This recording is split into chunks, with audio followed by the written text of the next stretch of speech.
Please carry on.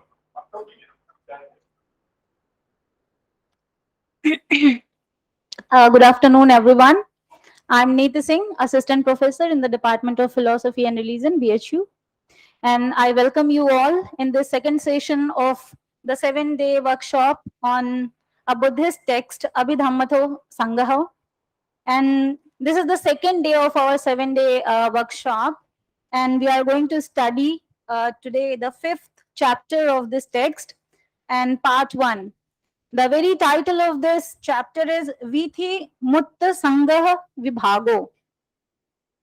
So this chapter is supposed to be taught by Professor Siddharth Singh, who is PhD and ex-director, Indian Cultural Center, Embassy of India, Tokyo, and former head and professor, Department of Pali and Buddhist Studies, Faculty of Arts, Banaras University, Varanasi.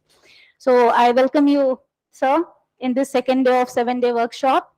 And now I request to the coordinator of this workshop, Dr. Baleshwar Prasad Yadav, sir, to kindly felicitate our respected speaker and teacher of today's session, Professor Siddharth Singh, sir. Thank you, sir.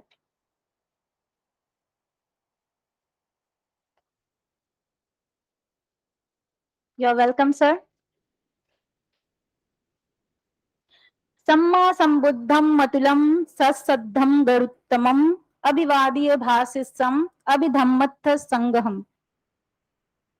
I would like to introduce my speaker of today's session, Professor Siddharth Singh, so that you all can know about him. So, Professor Singh is currently a professor in the Department of Pali and Buddhist Studies at Banaras Hindu University, BHU, Varanasi. And he has also been the awardee of the Japan Foundation Fellowship, Japan, in 2003 to 2004. Fulbright Senior Research Fellowship, USA, for the 2011 to 12 session, and Vadarayana Vyas President Award, India, which he received in 2005. So Dr. Siddharth has been visiting Professor of Buddhist Studies and Indian Studies in Uppsala University, Sweden, ICCR Chair of Indian Studies, October 2014, March 2015, and Karlstad University, Sweden, Faculty of History and Religion, August to September in 2006 and 2008. Hyderabad Central University, India, Department of Philosophy, December 2012 to January 2013. And he has published 3 books, namely Abhidhammatthasan gaha, History of Buddhism till 13th Century, published by Motilal Banarsidas, Delhi, and Jina Charita, Biography of Buddha, published by Pilgrims Publishing House, Delhi, and Zen Buddha Dharma Sangeet, published by Sahitya Bhandar, Prayagraj. He has published more than 60 papers in Hindi, English, and Japanese, encompassing various aspects of Buddhism, and delivered lectures and presented several national and international papers on different occasions in India and countries like USA, Japan, China, Sweden, Estonia, Thailand, Sri Lanka, Myanmar, and Vietnam, etc. And Professor Siddharth has been the director of Vivekananda Indian Cultural Center, Embassy of India, Tokyo, where he worked extensively to promote Indian culture in Japan and strengthen the Indian-Japan soft diplomatic relationships. Dr. Singh's major interest area is Pali and Sanskrit literature, Indian Buddhism, and applied aspects of Buddhism like peace and conflict resolutions, dialogue and gender issues, etc. We are highly obliged to you, sir, that you accepted our invitation and you are here to teach the first part of chapter 5 of this very amazing text written on Buddhist teachings, Abhidhammatthasan gaha. So without any further ado, I would like to call you here, sir. Please continue. Over to you.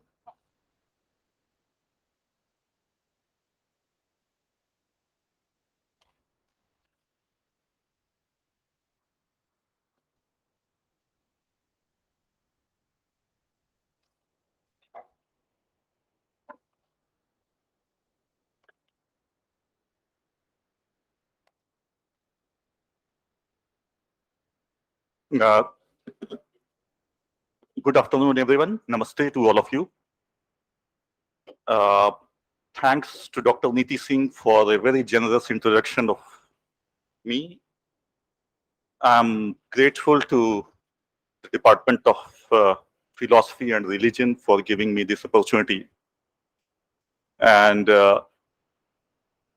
I'm also thankful to ICPR for sponsoring this wonderful workshop. And I'm grateful to Dr. Baleshwar Yadav, coordinator of this workshop, and Dr. Rahul Maurya, co-coordinator of this workshop, for taking this painstaking job. And I'm also thankful to Professor Anand Mishra, the head of the Department of Philosophy, for patronizing this event. Before moving further, the first thing I would like to know is that how many of you cannot understand Hindi at all? Because I will have to choose a language in which I should go further. She's the only one. So I think most of you, it means that 99.9% people are, they don't have any issue with Hindi, right? So what I will do that I will try to speak in both the languages as much as possible. Although that's not a very comfortable experience for any scholar or researcher to deal with both two languages. But I will try to do that. The chapter 5th of Abhidhammatthasan gaha, and you must be attending so many sessions of Abhidhammatthasan gaha, and in the last chapter, you have gone through Manodwara Vithi and Panchadwara Vithi, right? Did you attend the last chapter of the H.S. Shukla? So the whole process of thought,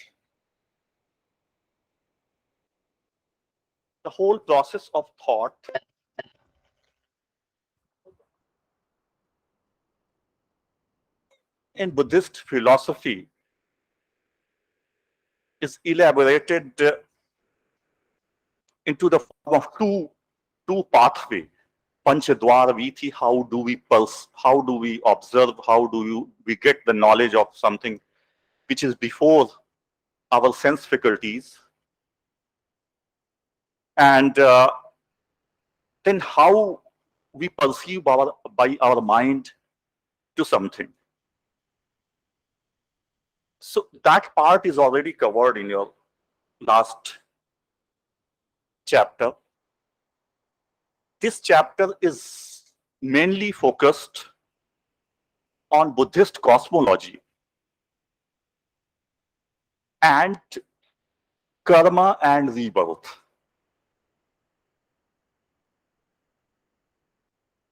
Abhidhammappithak, you are aware that it consists of 7 texts. The authority, the attribution of this text is still debatable. But there is no doubt about that, whatever Buddha had propounded, that has taken a shape in the Abhidhammappithaka. Abhidhammappithak के 7 ग्रंथ, जिसमें निश्चित तौर पे एक ग्रंथ के बारे में कोई विवाद नहीं है कि वो बाद में रची गई, सम्राट अशोक के समय कथावत्थु नाम का ग्रंथ, जिसकी रचना मोगलीपुत्र तीसरे ने की थी। उसके सिवा जो 6 ग्रंथ हैं, परंपरा के अनुसार ये माना जाता है कि उसकी स्थापना भगवान बुद्ध ने खुद कर दी थी। उसके साथ एक मान्यता जुड़ी हुई है, जो कि आप जानते हैं, कल भी चर्चा में आया था, कि भगवान बुद्ध तावतीन श्लोक जाते हैं देवताओं को और अपनी माताजी को उपदेश देने, और उसके बाद लौटते हैं, और उसके बाद यहाँ सारिपुत्र को वो उपदेश देते हैं और उसका कंपाइलेशन अभिधम्म पिटक के तौर पे आया। सुत्त और विनय के साथ ये उतनी बड़ी समस्या नहीं रही कि उसका एक्सप्लेनेशन, उसकी व्याख्या कैसे की जाए। उसके साथ कुछ विषय जुड़े हुए थे। भगवान बुद्ध के उपदेश अपने आप में इतने सरल रहे हैं, इतने इतने समझने योग्य रहे हैं, क्योंकि वो भगवान बुद्ध आम लोगों की भाषा में आम लोगों के लिए उपदेश दे रहे थे। तो उसमें बावजूद उसके कि सुत्त और विनय के ग्रंथों पे अट्ठकथाएं लिखी गई, लेकिन सबसे ज्यादा अट्ठकथाओं की व्याख्या की, भाष्य की आवश्यकता अभिधम्म पिटक को थी। और जिसके चलते अभिधम्म पिटक की अट्ठकथाएं लिखी गई, जिसमें शुरू में आचार्य बुद्ध घोष ने धम्म संगणी जो पहला ग्रंथ है उसकी अट्ठकथा अट्ठसालिनी लिखी। फिर विभंग की अट्ठकथा उन्होंने सम्मोह विनोदनी लिखी। फिर जो शेष ग्रंथ बचे उस पे उन्होंने पंच प्रकरण अट्ठकथा नाम का एक समूह लिखा। बात सिर्फ यही समाप्त नहीं हुई, क्योंकि उसकी पेचीदगियां, जैसा कल भी प्रोफेसर कमलेश त्रिपाठी जी ने कहा था कि अभिधम्म 7 दिन की वर्कशॉप में अभिधम्म के साथ न्याय करना, अभिधम्मत्थ संगहो जैसे विराट ग्रंथ के साथ न्याय करना बहुत मुश्किल है, बहुत कठिन है। इसको आप इस तरीके से समझ सकते हैं कि हमारे पाली और बौद्ध अध्ययन विभाग में उसके आप 9 चैप्टर इस वर्कशॉप पे पढ़ने की कोशिश कर रहे हैं, समझने की कोशिश कर रहे हैं, उसके कुछ चैप्टर पूरे नहीं, चित्त संगहो केवल 1 सेमेस्टर में पढ़ाया जाता है, और फिर उसके 2 अलग चैप्टर हैं जो कि सेकंड सेमेस्टर में पढ़ाए जाते हैं। तो जाहिर है कि पेचीदगियां तो हैं, इसलिए अट्ठकथाओं की आवश्यकता महसूस होती रही। और उन अट्ठकथाओं में फिर और अट्ठकथाएं लिखी गई या स्वतंत्र ग्रंथ लिखे गए जो अभिधम्म को समझाने के लिए थे, जिसमें सबसे महत्वपूर्ण है आचार्य बुद्ध घोष का विशुद्धि मग्गो जिसे पाली में बोलते हैं, which has been translated by 2 titles, The Path of Purification and The Path of Purity, which is also, Visuddhi Maggo is also known as Encyclopedia of Buddhism. So if you have to go into the details of the things which are even left in Abhidhammatthasan gaha, then you need to go to Visuddhi Maggo. But it's a larger text. It's a huge text. That is why it is called encyclopedia, because if you need to understand, then parallel to Visuddhi Maggo, and there is some debate that perhaps Visuddhi Maggo was influenced by another text which was written in Pali, but it got extant. That is known as Vimutti Maggo. तो एक विमुक्ति मग्ग नाम का ग्रंथ लिखा गया, विशुद्धि मग्ग लिखा गया।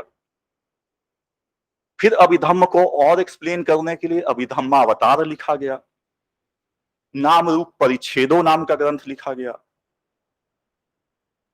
और रूपारूप विभाग लिखा गया। ये परंपरा चलती रही। बर्मा में कुछ टीकाएं लिखी गई, जिसमें अभिधम्मत्थ संगहो की यदि बात की जाए तो अभिधम्मत्थ संगहो की विभावनी टीका लिखी गई बर्मा में। उस विभावनी टीका में जो लेडी सयाडो एक बहुत प्रसिद्ध वहां के बौद्ध साधक थे, जिनकी साधना परंपरा मानी जाती है कि यदि बर्मा की 3 परंपराओं को, यदि 4 परंपराओं को मुख्य आप लें, जो विपस्सना की परंपरा है, तो और विपस्सना की परंपरा वो सारी की सारी जो है वो अभिधम्म पे ही आधारित है। लेकिन अलग अलग आचार्यों ने अलग अलग तरीके उनको अपनाए उस चीज को सिखाने के लिए, अपने साधकों को सिखाने के लिए। और उसमें एक बड़ा नाम है लेडी सयाडो का, दूसरे भी हैं, पाउक सयाडो, प्रसिद्ध विपස්සना आचार्य सत्यनारायण गोयनका जी का आप सभी ने नाम सुना होगा। सत्यनारायण गोयनका जी जिनके शिष्य थे उबाखिन के, उनकी एक परंपरा थी। ये सारी परंपराएं अभिधम्म पे आधारित थी, और अभिधम्म पे यदि बात की जाए तो उसका सबसे सुसंगठित ग्रंथ अभिधम्मत्थसन गाहा पे आधारित थी। उसमें अंतर उनकी विपස්සना की परंपरा को लेकर के ये अंतर हो सकता है कि किसी ने कहा कि जब आप आनापान करते हैं, जब ब्रीदिंग की प्रैक्टिस करते हैं, तो किसी ने कहा कि आप अपनी नॉस्ट्रिल पे ध्यान केंद्रित कीजिए कि कैसे नॉस्ट्रिल से आपके नाक के छेद से टच होकर के वो जाती है, उस समय उसको ध्यान केंद्रित कीजिए। किसी ने कहा ध्यान यहां केंद्रित कीजिए। किसी ने कहा कि सबसे पहले आपको एहसास होता है जब आप सांस लेते हैं और सांस छोड़ते हैं तो पेट का, तो पेट कैसे उठता है और गिरता है, उस पे आप ध्यान केंद्रित कीजिए। इस किस्म से अलग अलग परंपराएं। तो उसमें लेडी सयाडो प्रसिद्ध पाली विद्वान थे, उन्होंने विभावनी टीका लिखी। उन्होंने कुछ ऐसे प्रश्न उठाए जिसको लेकर के बर्मा के बौद्ध भिक्षुओं में, क्योंकि मैं बर्मा की बात बार बार इसलिए कर रहा हूं क्योंकि अभिधम्म का सबसे बड़ा गढ़ जो है विपස්සना का, आज भी पूरी दुनिया से, यूरोप से, अमेरिका से, एशिया के देशों से यदि वास्तविक विपස්සना की प्रैक्टिस करने के लिए आते हैं तो लोग म्यांमार आना चाहते हैं।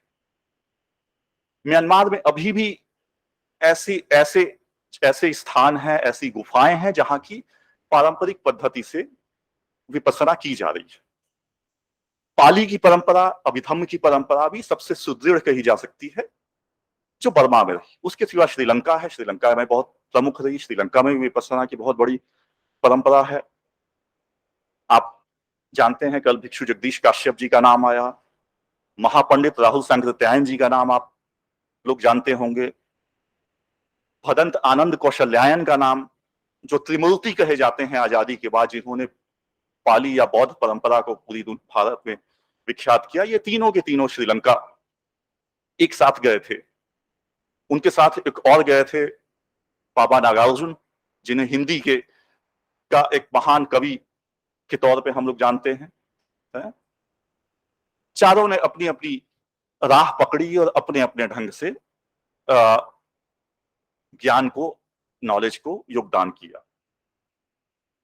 तो लेडी सयाडो के काउंटर में लेडी सयाडो ने जो व्याख्या की थी उसको लेके बर्मा के बौद्ध भिक्षुओं को बहुत आपत्ति हुई, और कुछ ने कहा कि ये सही व्याख्या नहीं है, और उसके काउंटर में एक फिर अंकुर टीका लिखी एक विमल थेरो ने। तो इस तरीके से बहुत लंबा दौर रहा जिसमें कि अभिधम्म को समझने समझाने की कोशिश होती रही। But still if someone has to understand Abhidhamma in a nutshell, in a one compendium, so there is no parallel of Abhidhammatthasan gaha. Again, I would like to reiterate that not only to understand Abhidhamma, if you need to understand Buddhism in a proper way, if you need to understand the Buddhist doctrines, its terminology, leave aside the text of Abhidhamma Pitaka, even Dhammapada, Suttanipata, Jataka, whatever text you are going to understand, you will stuck at some place, or you will fall into the misunderstanding if you don't understand the Abhidhammatthasan gaha's terminology. One small example is, I don't know somebody has mentioned or not, the popular translation of Attadipo Bhava. What is the translation of Attadipo Bhava?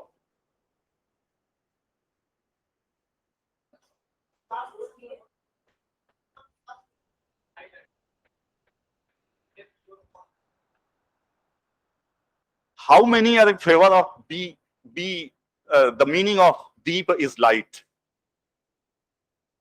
अपना दीपक स्वयं बनो. इसको मानने वाले कितने लोग?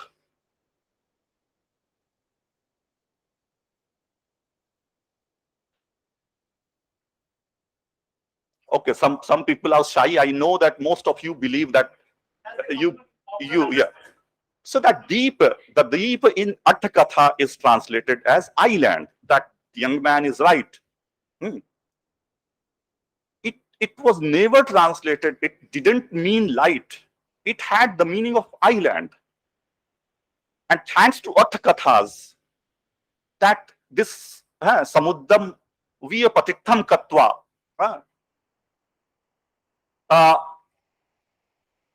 Attadipa Viharat, like an island is established in the Samudra, in the ocean.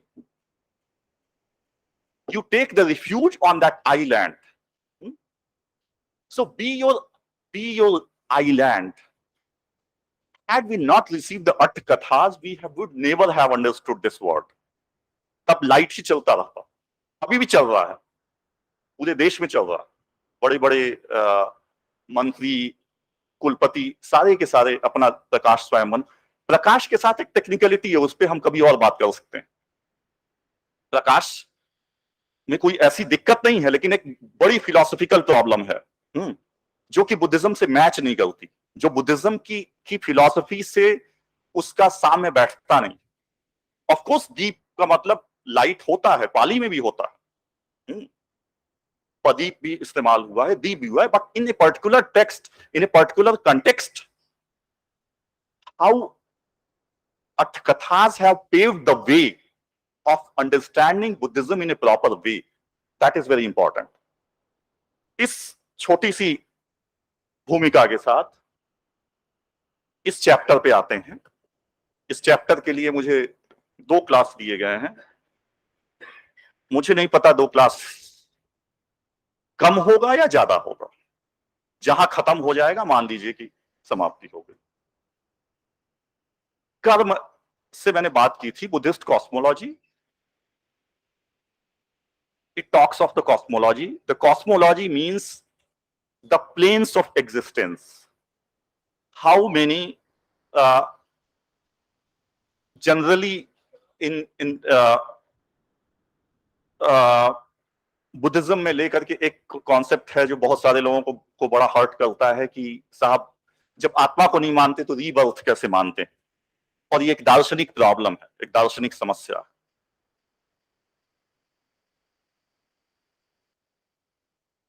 Buddhism में और अभिधम्म में it is very clearly established that the different Buddhism understand in a way of this cosmos into the terms of 31 layers of the existence.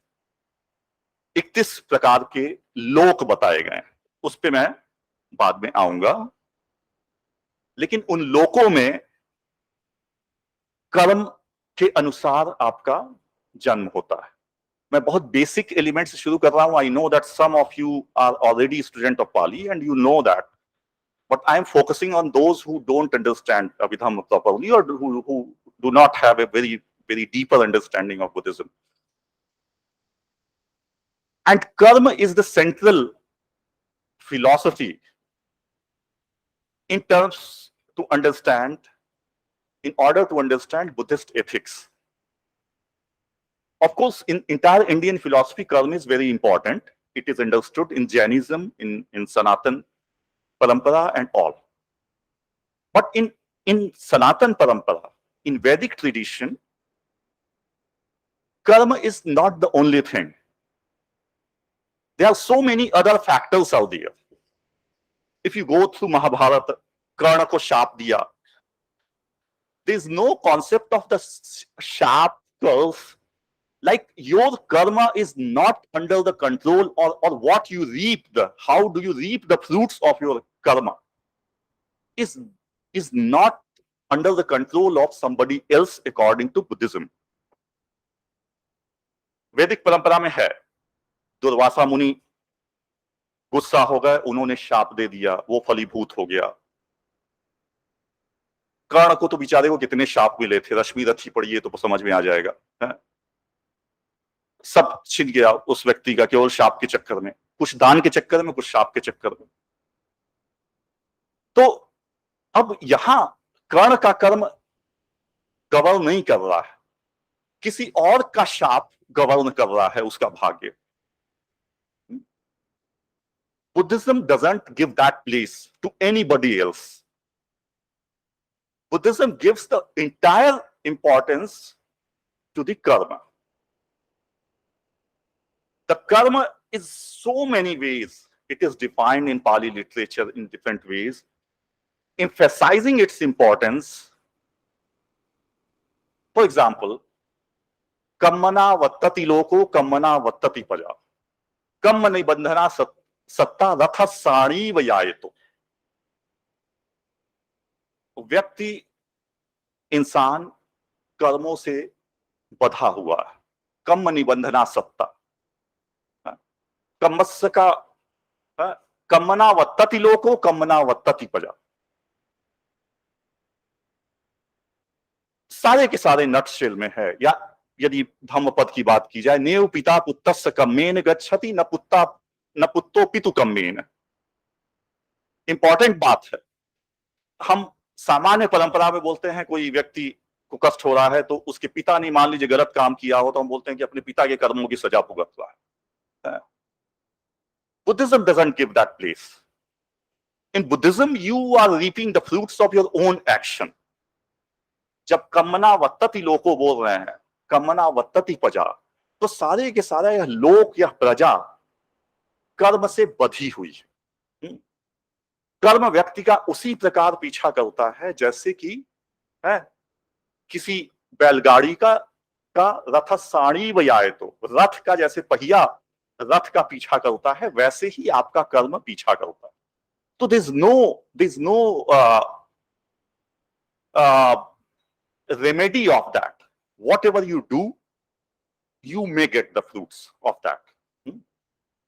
तो अब और इसकी सारी central philosophy, जैसे मैंने बात शुरू की कि सारी सेंट्रल फिलॉसफी एक जगह से गवर्न हो रही है, which is known as central philosophy of Buddhism, that is Paticca Samuppada, dependent origination. ये धम्मा हेतु प्रभुआ तेसम हेतुम तथागतो आ तेसम चयो निरोधो एवं वादि महासमणो। The cause and effect, whatever you do you will get the fruits of that. That is why when we talk of the confusing or paradoxical understanding of Buddhism, that so many doctrines are there, so which is the central one? So the central one is paticca samuppada, the dependent origination.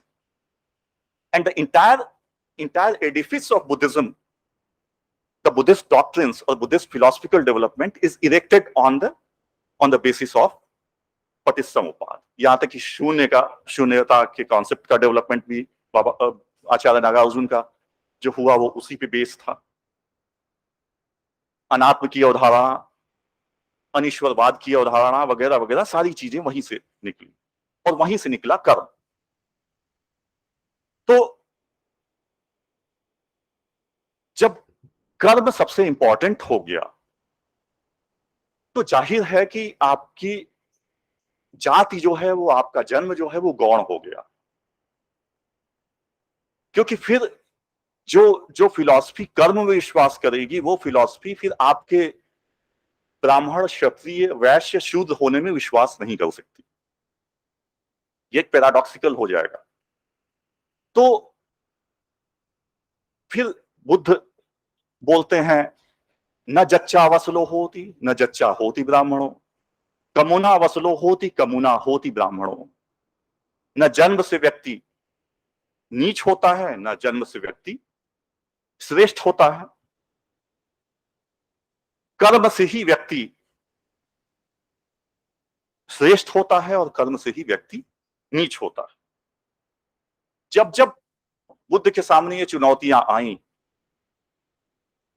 इस बात को लेकर के कि purity क्या है, what is purity, शुद्धता, शुद्धि क्या है, आपकी जाति क्या है, तो ऐसे हजार प्रसंग हैं जिनका जिक्र करना यहाँ आवश्यक नहीं है, लेकिन एक प्रसंग है जिसमें कि बुद्ध से किसी ने बुद्ध की जाति पूछी, तो बुद्ध ने बोला, मां जातिम पुच्छ चरणाम च पुच्छ, मेरी जाति मत पूछो, मेरा आचरण पूछो। कट्ठा हवे जायति जात वेदो नीचा कुलीनोपि मुनि धितिमा आजानियो होती हिरी निषेधो। मेरी जाति मत पूछो, मेरा कर्म पूछो। जिस प्रकार एक सामान्य लकड़ी आग पैदा कर सकती है, उसी तरीके से एक नीच कुल में पैदा हुआ व्यक्ति महान हो सकता है, धृतिमान हो सकता है, आजानियो होती हिरी निषेधो, उद्योगी हो सकता है, और गलत काम से बचने वाला, उससे लज्जा करने वाला हो सकता है। तो सारी की सारी जो कर्म की अवधारणा है वो इस वाले वीथिमुक्त संगह विभागों में आई है। Sorry, how to, okay, got it, ठीक। वीथिमुक्त संगह विभागों, जो वीथी है, जब थॉट प्रोसेस है, उस थॉट प्रोसेस पे को कैसे, ये पूरी जो प्रक्रिया है जीवन की, प्रोसेस की, उसको कैसे उससे मुक्ति पाई जाए, ये इस चैप्टर का डिस्कोर्स है।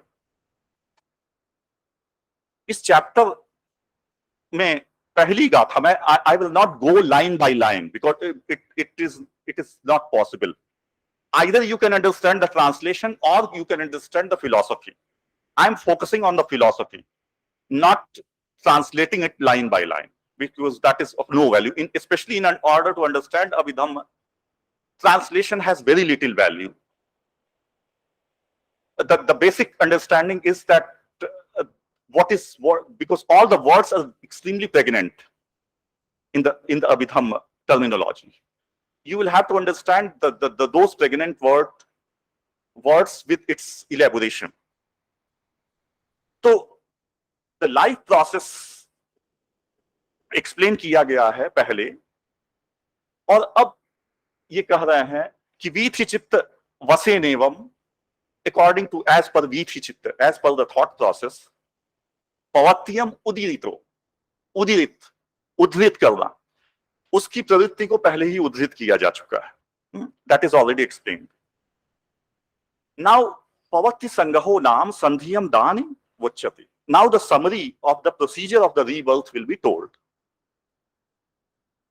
चतस्सु भूमियो चतुर्विधा पटिसंधि चत्तारि कर्माणि चतुधा मरणोत्पत्ति च इति वीथिमुक्त संगहे चत्तारि चतुक्कानि वेदितव्यानि।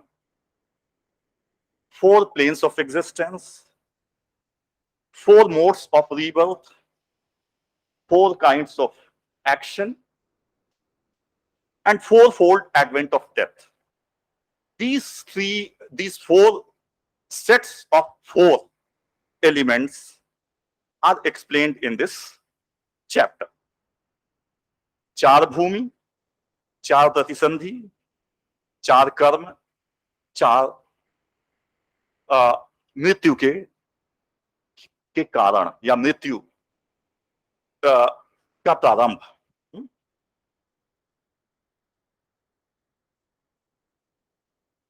नाउ 4 भूमि चतुक्कम, तथ अपाय भूमि, काम सुगति भूमि, रूपावचर भूमि, अरूपावचर भूमि च इति चतस्सु भूमियो ना। 4 किस्म की प्लेन्स ऑफ एग्जिस्टेंस।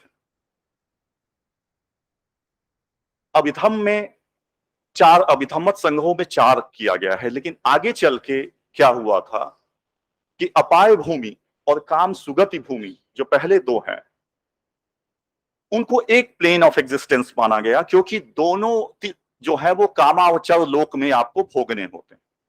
कामावचर लोक वगैरह आप लोगों ने जब चित्त संग्रह पढ़ा होगा तो समझ लिया होगा। और फिर रूपावचर भूमि है और अरूपावचर भूमि है। आप यदि बुद्धिस्ट कंट्रीज जाएं तो आप देखेंगे जो पैगोडाज बने होते हैं वो 3 लेयर होते हैं। वो 3 लेयर जो है वो सिंबल है 3 प्लेन्स ऑफ एग्जिस्टेंस के। जापान में मिल जाएंगे आपको ऐसे पैगोडा, चाइना में मिल जाएंगे। तो अपाय भूमि और काम सुगति भूमि को एक प्लेन ऑफ एग्जिस्टेंस लिया है, रूपावचर भूमि को एक लिया है और अरूपावचर भूमि को एक लिया है।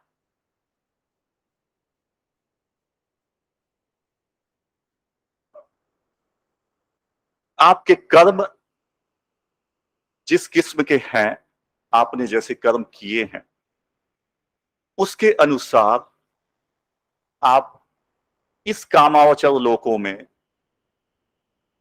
जो 11 लोक हैं, जिसमें 4 अपाय लोक या दुर्गति लोक हैं और 7 सुगति लोक हैं, उनमें जन्म लेंगे।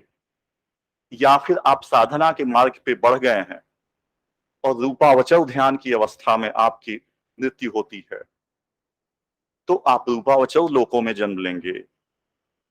कि अरूपावचर की स्थिति तक पहुंच गए हैं। साधना का जो जो क्रम है, साधना में आप still you are still in the world of desires, you still have chance of going to heaven, the sugati lokas, but those sugati lokas are not liberation. Those sugati lokas has certain limit of the age, it has the time limit. In Buddhism, the people often come across the name of the deities, देवी देवता के नाम जब आते हैं तो people get baffled, लोगों को ये बड़ा अजीब लगता है कि थैंक यू, कि ये देवी देवता, gods and goddesses with a small g. I'm not talking of the capital G God.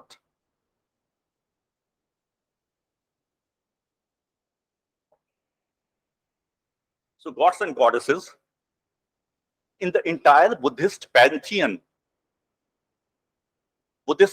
of the gods, you will come across a lot of names. Brahma is there, Indra is there, several other gods, Chatur Maharajika, and so on. All those deities, according to Abhidhamma, those are human beings, the purified human beings, those who did good action in this very life as a human being, and they have become the deities. They have taken birth in certain loka, and they have taken birth as a devata. But that doesn't mean that, like the Vedic gods and goddesses, they will be Devi and Devata forever. They are purified beings. For example, somebody's good work and good deeds and bad deeds, good action and bad action is divided into the ratio of 60-40. So because 60 is a good action, 40% deeds are bad action. So according to the 60% good action, somebody will go to Sugati Lokas. And after the result of the fruits of those 60% good action is exhausted, then the same fellow who was enjoying the luxury of being deity or gods and goddesses, they will fall back to the Narak to reap the fruits of the Narak Lokas. तो यहां जो है वो शाश्वत कुछ भी नहीं है, देवी देवता भी शाश्वत नहीं है, बुद्ध भी शाश्वत नहीं थे. Nothing is eternal. Buddha was also bound with the result of the action. Buddha himself was bound to the result of the action, previous action. in this birth he is liberated. But the previous action, certain kind of action, which he could not get rid of. तो ये 31 planes of existence ये Buddhist cosmology को define करता है कि कैसे different kind of इस संसार में जब आप हैं, जिसे हम कामावचर लोक बोलते हैं, जिसमें मृत्यु लोक भी है, पृथ्वी लोक भी है। अभिधम्म के अनुसार जब आप उसमें अच्छे या बुरे कर्म करते हैं तो आपकी नियति, आपका भविष्य क्या होगा। तो अपाय भूमि, दुर्गति लोक जो है, इसमें 4 हैं। एक निरय है, उसका एक्सप्लेनेशन मैंने इंग्लिश में थोड़ा सा दे दिया है टू सेव द टाइम। तिरछान योनि है, पेत योनि है, प्रेत योनि, और असुर योनि। जब आप अपने बुरे कर्म की सजा पाते हैं तो आप इन 4 दुर्गति लोकों में, अपाय का मतलब, अय का मतलब होता है सुख, अपाय का मतलब होता है सुख से गिर जाना, सुख से नीचे आ जाना। तो अपाय भूमि में आप जन्म लेते हैं। फिर काम सुगति लोक हैं। काम सुगति लोक, आप अच्छे कर्मों में, हम लोग पूरी भारतीय परंपरा में कहा जाता है कि बहुत मनुष्य योनि इज वेरी एक्सट्रीमली रेयर। मनुष्य योनि रेयर है, बहुत मुश्किल से, बहुत सौभाग्य से इस मनुष्य के रूप में हमें आने का मौका मिलता है। काम सुगति भूमि में इसीलिए मनुष्य लोक शामिल। उसके सिवा चातुर महाराजिक लोक है। यदि आप पाली साहित्य पढ़े तो कई बार कंटेक्स्ट आता है कि चातुर महाराजिक देवता के तौर पे वो कोई प्रकट हुआ भगवान बुद्ध के सामने, उसने प्रश्न पूछा। तावतिंस लोक, which is the same lok where Buddha delivered his Abhidhamma, but because he was in the human body, it is said that he used to come to take meal to the earth. So Tabatin's lok is known as the celestial realm of 33 kind of devas, and Deva Sakka is same fellow who is known as Indra in Hindu mythology और Hindu Pantheon. इसलिए कई बार पाली literature में शक्र इंद्र नाम से भी उनका आता है, तो इंद्र का ही दूसरा नाम है। और तो तावतिंस लोक इज अगेन काम सुगति लोक, देन याम लोक, देन तुसित लोक is another one which is known as the abode of the future Buddha. माना जाता है कि बुद्ध इस संसार में जन्म लेने के पहले तुसित लोक में निवास करते हैं।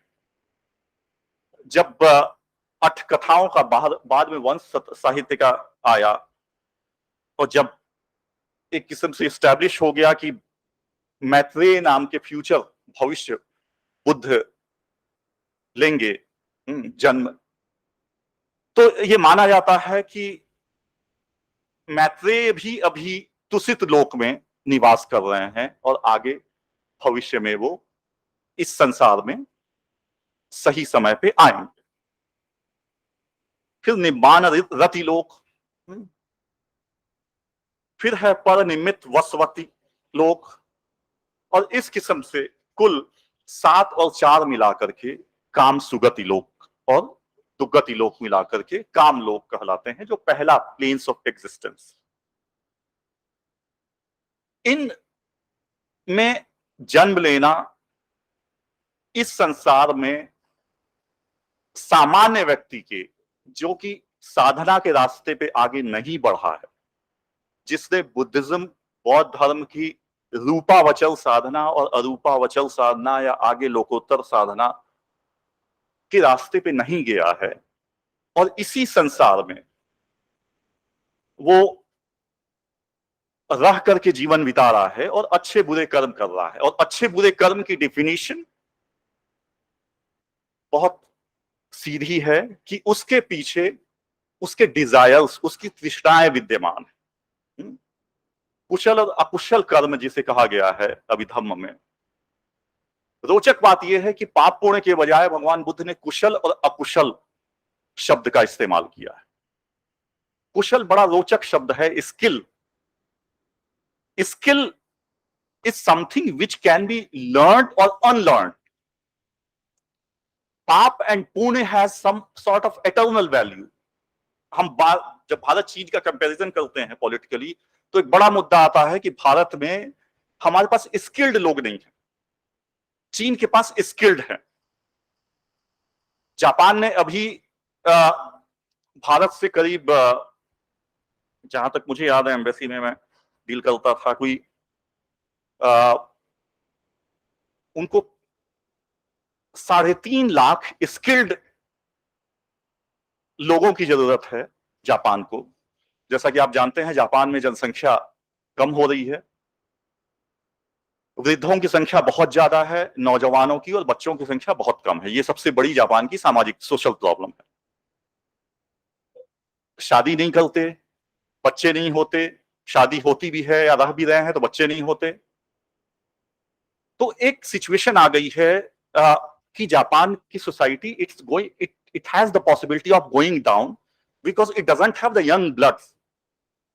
Now in that kind of situation they are trying to bring the skilled labor or skilled nurses from the other countries, and they have signed a treaty with Indian government कि कोई शायद एग्जैक्टली मुझे याद नहीं आ रहा है, 3.5 लाख शायद उन्हें चाहिए स्किल्ड लोग। Skilled means someone who is, वो नहीं कि जिसे आपने बोला कि ईटा उठा करके छत पे रख दो तो वो भी कर ले रहा है, और फिर उसे बोला कि टॉयलेट साफ कर दो तो वो भी कर ले रहा है।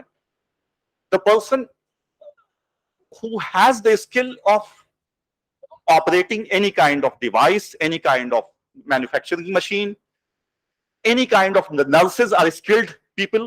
They know how to treat the patient, give the first aid to, or give the first kind of, in absence of the doctor, trained doctor, they can handle so many things. So they are skilled people. Now, यहां Buddhism की रोचक बात यह है कि Buddhism ये मानता है कि कुशल और अकुशल मीन्स आप अकुशल को कुशल बना सकते हैं। You have that potential. That is why it was very emphatically it was said that अत्ता ही अत्तनो नाथो, को ही नाथो परोसिया। You are master of yourself, who else can be your master? So human being is the master of itself according to Buddhism, according to Abhidhamma. इसलिए it doesn't talk of the eternal values of the pap and punya. It talks in the terms of kushal and akushal. Kushal is something which has roots in 3 kushal mulas: alobh, adosh and amoha. आप लोगों ने पढ़ा होगा शायद। 6 प्रकार के, यदि अच्छे और बुरे की डेफिनेशन के रूट में 6 हेतु हैं, 6 कारण अभिधम्म में बताए गए। 3 कुशल हेतु, 3 अकुशल हेतु।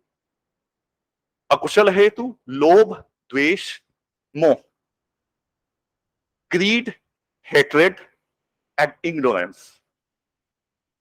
And just opposite, alobh, adosh, amoh are kushal hetus, kushal roots. No matter whatever good action or bad action you do, as per Buddhism, as per Abhidhamma, if you will examine that good and bad actions, so you will find that certainly either 3 of these roots or 2 of these roots, if you are doing any bad action, so you will examine and you will find that either lobh and those both are responsible for your that bad action. You are planning to kill somebody. You are trying to capture the asset of somebody else. So either ignorance, लोभ, द्वेष, मोह, तीनों या कोई 2 निश्चित तौर पे इसके पीछे मौजूद है। Ignorance is universal and these have the different variation. And similarly, a lobh, a dosh, a moh. A lobh is not just not having greediness. It's about sacrifice, that you have some sort of sacrificial uh, uh, virtues within yourself. So, and then adosh is not just not having hatred for somebody. It has you should have the virtues of the compassion, friendliness, love for others. Amoh is not just the absence of ignorance. It is the positive word that you are endowed with the jnana, with the which is called Vidya Charana Sampanna in Pali. You are endowed with the knowledge and conduct. तो ये कुशल और अकुशल की definition. इनमें से जब तक आप आगे बौद्ध साधना के क्षेत्र में रूपावचर और अरूपावचर के रास्ते पे नहीं बढ़ गए हैं, लोकोत्तर के रास्ते पे नहीं बढ़ गए हैं, और जब तक आप इस संसार में हैं, and as long as you have the action in your hand, and of course you have action because you are master of yourself, so you will be reaping the fruits of this kind. Either you will take birth, future birth, in any of these 11, either 4 Duggati Lok or 7 Sugati Lok. And once you will get and because everyone's life is composed of good and bad action both, so that ratio will work, because in Buddhism, the karma has its own law. As I mentioned, that Buddha is also governed by the law of karma. Bhagwan Buddha ne usko samjha. He understood that philosophy and he propounded that philosophy for the people. It was not so that he initiated it. It is eternal nature. जो S धम्मो सनातनो बोलते हैं, सब पापस्य अकरणम कुशलस्य उपसंपदा, सचित्त परियोदपनम एतम बुद्धान शासनम, जो बोलते हैं, या फिर नहीं वेरेन वेरानी सम्मंति कुदाचनम, अवेरेन च सम्मंति एस धम्मो सनातनो. जब ये बात हम करते हैं, when we are talking of these good actions, so when we believe that these are eternal values, so that the value of karma is eternal, the karma has its own law. It operates itself. It doesn't need any external force like Ishwar or God, according to Buddhism. So, other thing is that the karma in Buddhism, karma is not the physical action. Karma is volition. Kammam aham bhikkhave chetana vadami. भगवान बुद्ध बोल रहे हैं कि ये भिक्षुओं जिससे मैं कर्म कर रहा हूं, वो वास्तव में चेतना है. You do, आप कोई अच्छा या बुरा कर्म करते हैं, किसी को अच्छी बात बोलते हैं, या तो आप शरीर से करेंगे, या फिर आप अपनी जबान से करेंगे, या फिर आप मन से करेंगे. लेकिन इन तीनों स्थितियों में उसकी जड़ में जो चीज है वो आपका मन है. आप सबसे पहले सोचेंगे, आपके दिमाग में वो बात आएगी, उसके बाद वो आपकी जबान पे आएगी या आपके फिजिकल एक्शन में आएगी. तो इसलिए chetana is the most important. Buddha ने चेतना को ही कर्म कह दिया. उन्होंने कहा है कि यही चेतना अहम भिक्खवे कम्मम वदामि. चेतना को ही मैं कर्म कहता हूं, जो तुम सोच रहे हो. और सोचने का मतलब it's willing, it's deliberate plan. It's not like अनैच्छिक क्रिया नहीं है. व्हाट यू, जो आप प्लान करते हैं, which you are willing to think, that is called volition. वो चेतना है जिसको आप सोचते हैं, जिसके बारे में आप विचार करते हैं और फिर उसको एग्जीक्यूट करते हैं. तो वही चेतना है. इसीलिए जो बात आती है, बड़ी लोकप्रिय गाथा है और बार बार रिपीट की जाती है, लेकिन इंपॉर्टेंट है इसलिए रिपीट की जाती है. जो पहली गाथा है धम्मपद की, आप सभी जानते हैं Dhammapada is the most like the magnum opus of Buddhism. और लगभग उसको धम्मपद को बुद्धिज्म में वही स्थान है जो कि भगवत गीता को या बाइबल को है या कुरान को है. So the first gatha itself says Mannopu Bangama Dhamma. Huh? The mind is forerunner of all the dharmas. Dharma not in the sense of religion, not in the sense of any school. Every kind of the whatever is happening, all the phenomena. The root of all that phenomena is mind. Mano Setha, Manomaya. Everything, the mind is the supreme. And everything is composed of the mind. Mano Bangama Dhamma, Mano Setha, Manomaya, Manasa cha Padukhen Bhasativa Karotiva.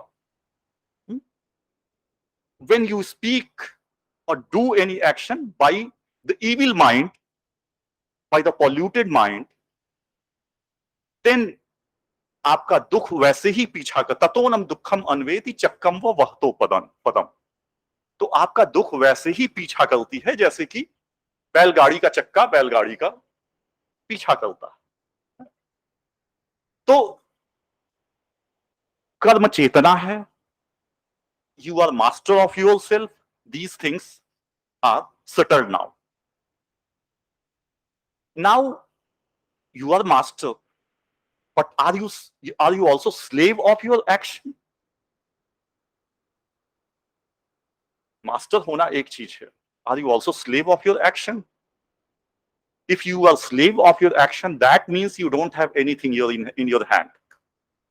It means whatever previous action you have done, you are destined to reap the fruits of those actions, and you don't have anything in your hand. So you don't have any free will. जब सारे कर्मों की सजा भोगना के लिए ही इस संसार में आए हैं और भोगना ही है, तो फिर अब क्या आप do you have any freedom? Do you have any free will? Buddhist karma theory, as per Abhidhamma, is not the deterministic theory. It is not the deterministic theory. That is why in the very beginning, if you may have noticed, मैंने बोला था कि आप जो कर्म करेंगे उसका फल भोग सकते हैं.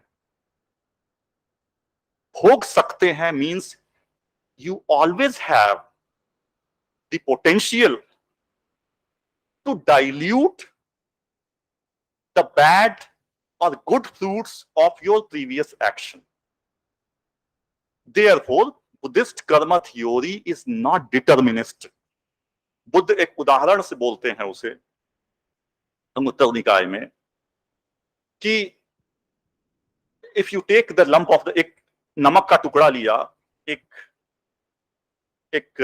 छोटी ग्लास लिया, पानी भरा है, इसमें डाल दिया, पानी बहुत नमकीन हो जाएगा. This is your previous action and its result, and your present action is lump of salt.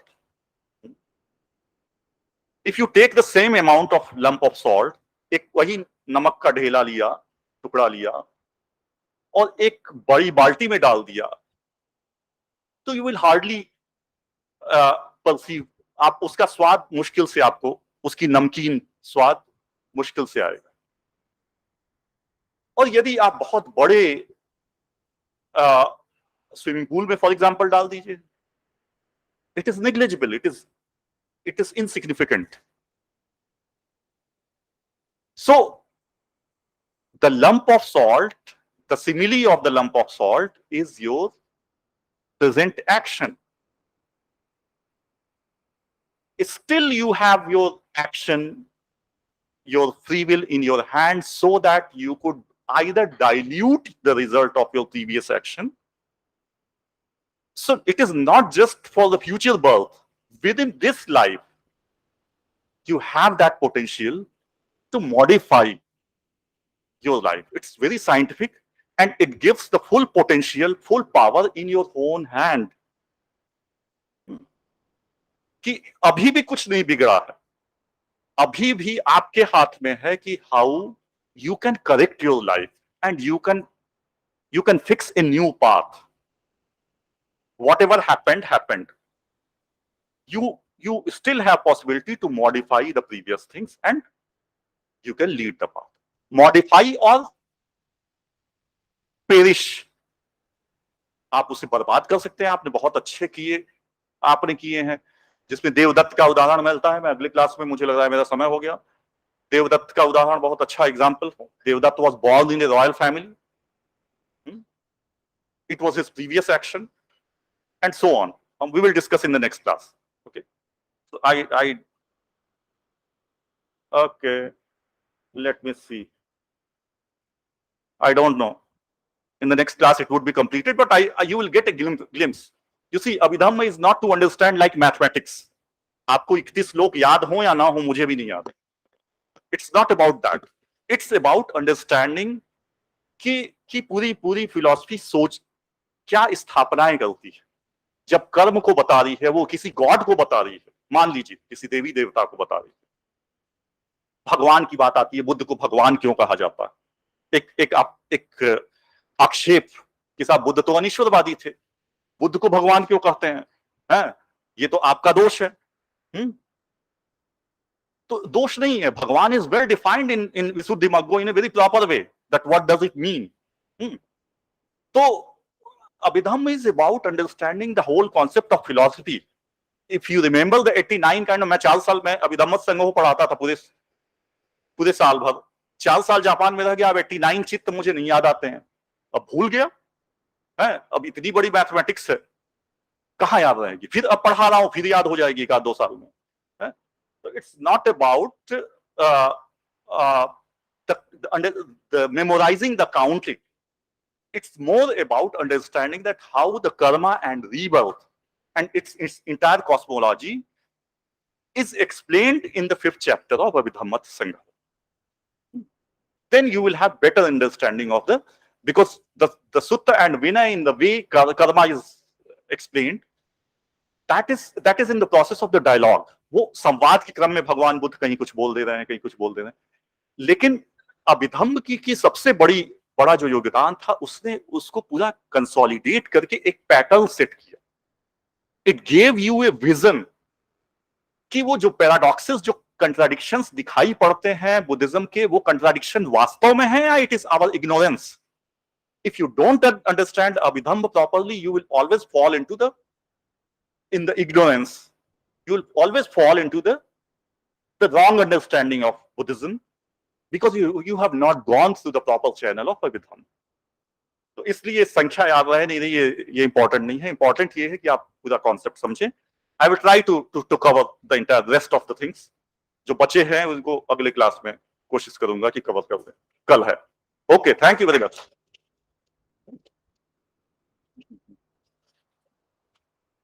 Yes, I'm sorry, I forgot to कि क्वेश्चन आंसर, मैंने सोचा था लास्ट में 10-15 मिनट आप लोगों को क्वेश्चन आंसर के लिए दे दूंगा.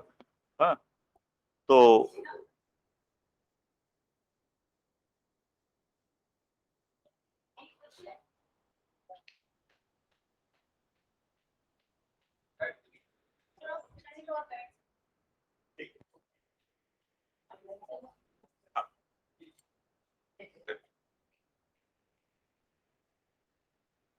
Sir,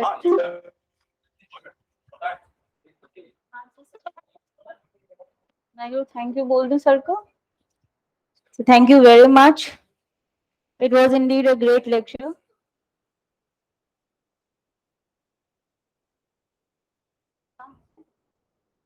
Okay, now the session is open for discussion. If you have any question, you may ask now. Sir, actually, you have spoke about the sentient world. That means dukkha, dukkha loga and sukha loga. Whether it is a dimension, another dimensional world, or it is situated in our mind, just like in the world. That is my question. Mike. May I ask your name? Your name, please? Shimi. Okay.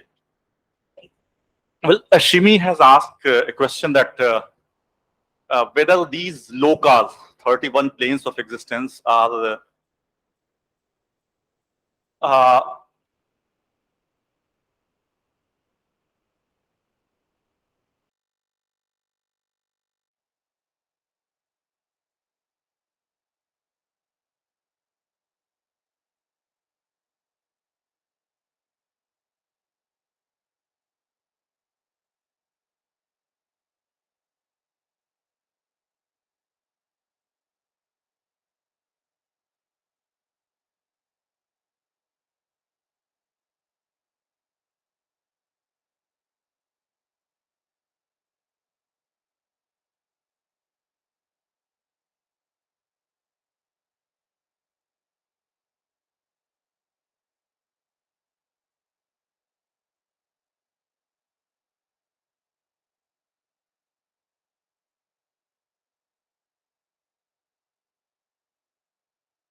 these are the mental conditions of the same. It appears like Swami Vivekananda had explained the Brahman, Kshatriya, Vaishya, Shudra concept in the same body. Swami Vivekananda ji, he said that it is wrong to understand that these are the four different kind of people. When the Hindu this idea was brought into the fold of Vedic religion, so it was the same virtues. Everyone is at the same time Brahman, everyone is at the same time Kshatriya, Vaishya, Shudra, not in the terms of the category of superiority or inferiority, who has the skill of knowledge, but at the same time, everyone has courage also, everyone has the some sort of the business quality also, some sort of the labor also. But whichever the quality is larger in terms, that should be treated in that way. So everyone is there. Similarly, David J. Kalupahana tried to explain that these 31 lokas are in the human mind. But don't forget that David J. Kalupahana was an empiricist philosopher. David J. Kalupahana tried to understand even Nagarjuna's philosophy in the same way. If you go through the text, actually, so it doesn't appear, because in that case, it would be very difficult to establish the rebirth concept. If everything is in the mind, then how will you explain the rebirth? How will you explain the Buddhist text in which Sahampati Brahma is appearing before the Buddha? I'm not asking you to believe in the pantheon of the gods and goddesses. It is possible. There's one possible explanation, maybe like that in the society, the different categories of the people may have been. But it is very difficult to say, because the rebirth is certainly explained. Rebirth is very much internal theory of Buddhism from whatever standard. Rebirth is explained. Rebirth is accepted. Thousands of the gathas are there.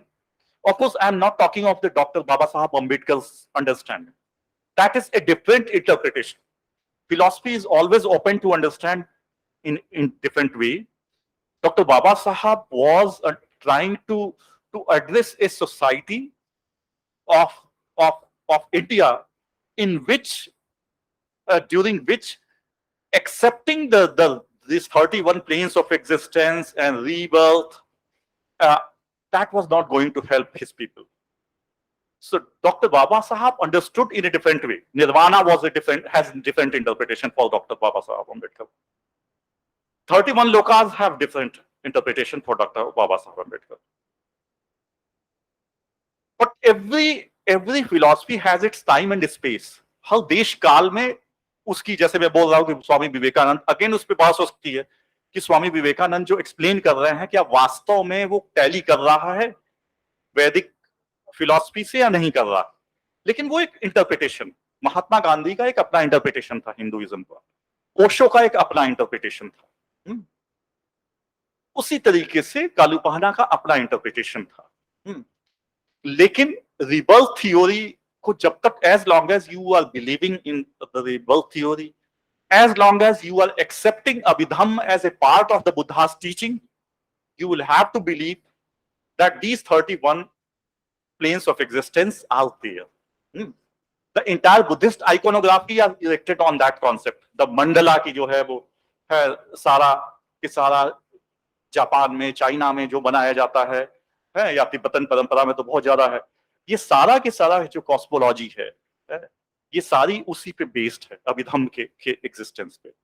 उसको मानते हुए ये मानना पड़ेगा, और ये भी हमें ये भी मानना पड़ेगा कि दुनिया में बहुत कुछ ऐसा है जो हम अभी उसका कोई हिस्सा नहीं जानते। हम अभी ये भी नहीं तय कर पाए हैं कि सारे कितने प्लैनेट्स हैं। एटम को लेकर के जो मिनिमल है, हिग्स बोसोन तक हम पहुंचे हैं। लास्ट पे आ रहा है कि energy is the only thing. This is what Buddha believed. that energy is the only thing, and energy is flowing. It is impermanent.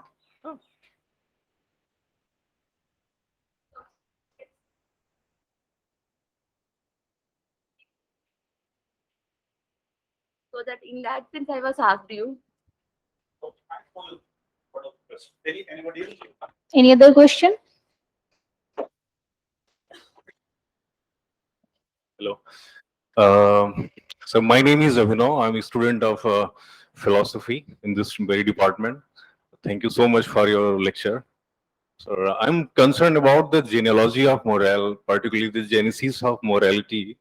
I mean, the Buddhist philosophy that it has entailed a certain criteria for morality by taking the recourse to the kushal and akushal, as you have said that. Where kushal and akushal means some sort of skill that has been accumulated, that has been engraved by certain type of practices. I mean, then we could call it craft. And then if that craft would be the criterion of morality, I mean, good and bad, unlike the pop and punya in Hinduism, in that sense, then that would be the confinement to only instrumentality of morality rather than there would any be significance for the human beings. I mean, the ontological structure of a being. Because if we say that the criteria of good and bad is completely based on the instrumentality of being, then that would be the again negation of the ontological structure of being. Because a human being is much more profound than just some sort of accumulation of craft. And again, another point is that Buddhism, particularly the philosophy, has been initiated in the response and even in the against of some sort of extra celestial transmission and some sort of soteriological dimension. I mean, liberation-oriented philosophy, what Hinduism has been, I mean, teaching for the ages and ages. In that sense, Buddhism is again, I mean, it's talking about the soteriological dimension, liberation-oriented philosophy as Sugati Loka, as you have mentioned it. So, won't you think that would be a little contradiction between them? I mean, the karma philosophy is always being functional only in the real world, in this very world, I mean, where human beings are living in. But the soteriological dimension, the liberation-oriented philosophy would be completely extra-celestial. When we talking about some abstract world, something which is not palpable or tangible. So again, this is really a contradictory. I like, I mean, I would love to listen your insight over that. And another, my curiosity is the island, particularly the term you have said that up the depot. I didn't get the point. I need to know that. So what would be the metaphysical implication of mean to be an island of yourself? Thank you so much, sir.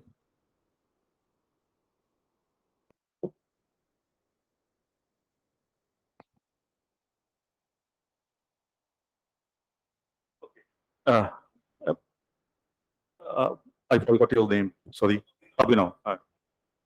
So Abhinav, first of all, about the kushal and akushal. You see the definition, the Abhidhammic definition of kushal and akushal. In the Abhidhammatthasan gaha, it is said that in other text of Abhidhamma too, Katame Dhamma Kusala. I have talked of the roots. It is not craft. It has the possibility for the perception, emotion, and that the action which has the root in that. So Katame Dhamma Kusala, it says that Tini Kusal Mulani. Alobho, Adoso, Amoho.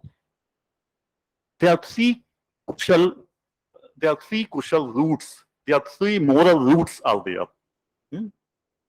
Alob, Ados, and Amo. Freedom from greediness, freedom from hatred, love, and pragya, wisdom, amoha. It further says, tam sampayutto vedana khandho, sanya khandho, sankhara khandho, and vijnana khandho. Tam sampayutto. Associated with, these are the roots, And then associated with these three roots, Vedana, Sanya, I think you have already attended the 5 skandhas class. Huh? And Sankhar, Sanskar, the karmic sanskaras, and Vinyar, your mind. So these 4 are, except Rupa, these 4 are the composition, the Panchaskan, out of Panchaskan. Roop is there, and it is composed of, the Nam is composed of these 4 elements. And then it says Tam Samuthanam. So these 3 roots are there, associated with 3 roots, these 4 skandhas are there. Tam Samuthanam, Kaya Kammam, Vachi Kammam, Mano Kammam. Ime Dhamma, Kusala. And the whole, your action, the bodily action, verbal action, and mental action. These 3 actions, when these have the 3 roots, and roots, not only roots, the Vedana, Sanya, Sankhar, and Vinyar, those are associated with these 3 roots. And then your action, that those actions are called Kushal action. And similarly, in Ime Dhamma Akusala, again it further says, Tini Akusal Mulani, Lobho Doso Moho, Tam Sampayutto, Vedana Khando, Sanya Khando, Sankhar Khando, Viyar Khando, Tam Samuthanam, Kaya Kammam, Vachikam. So Kushal and Akushal, of course, you can always talk of the ontological reality of these virtues, that whether in every sense, that like Musavada Vedmani, thus shield, they are thus shield in Buddhism, that Musavada Vedmani, you should not speak a lie, you should not steal anything. But certainly in those are not the ontological truths. Okay, in certain sense, Mahatma Gandhi also has given that liberty to tell a lie in certain situation to save anybody's life. So when we are talking of these things, Buddha always said the truth. It's not about fact, the truth, but the truth which is applicable in this world, which is for the welfare of we should not forget the summum bonum of this of Buddhism, that the ultimate is the nirvana. And nirvana is explained, and natyet tanha sankhatam banam nigatam va tasma banam ti nibbanam. There is no arrow like tanha, like craving, desire in this world. And the expulsion of that desire, expulsion of that arrow is nirvana. It's very simple. So what we are seeing in this world is actually, forget about nirvana, is actually the whole world. When you see in the USA, 99, when the Occupy Wall move, I don't know, in 2011 I was in USA, the Occupy Wall Street movement was taking place at the same time when India against corruption was being held in India. So the whole argument was that 99% people are having the whole thing in their hand. So we are getting the result of the desires of those people whose desire and craving can never be satisfied. So Buddhism is addressing in a very simple way, because Buddhism doesn't. I am coming to without going to the detail because we don't have much time. Celestial lokas and all that. Buddha had 2 options. Actually, when Buddha said that in the Dhammacakkappavattana Sutta, the first, ime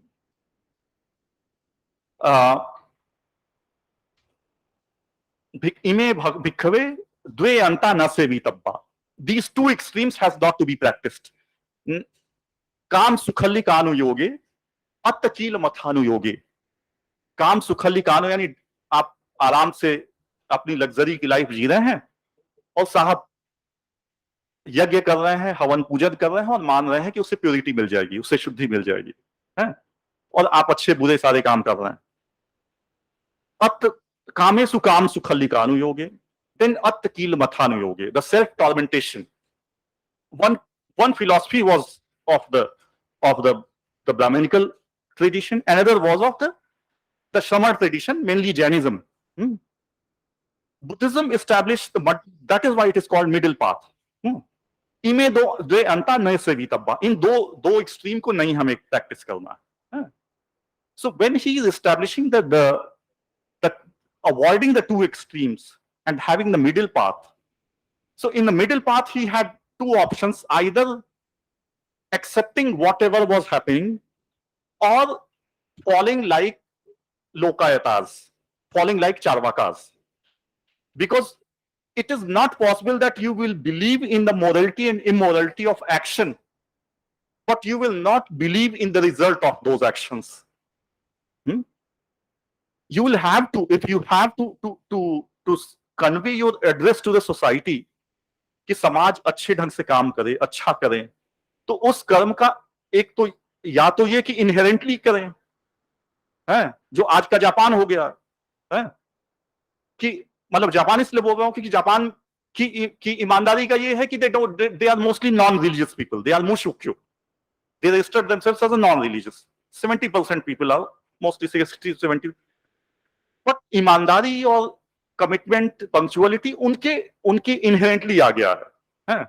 अब वो आ गया है तो उनको rebirth में मानने की जरूरत नहीं है कि हमें इसलिए करना चाहिए कि अच्छा रिबर्थ होगा, वो करना है, वो that is the way of life. That is not functional in India. That was not functional in the then India too. So in that case, Buddha had to establish a moral society erected over certain rules and following certain philosophy.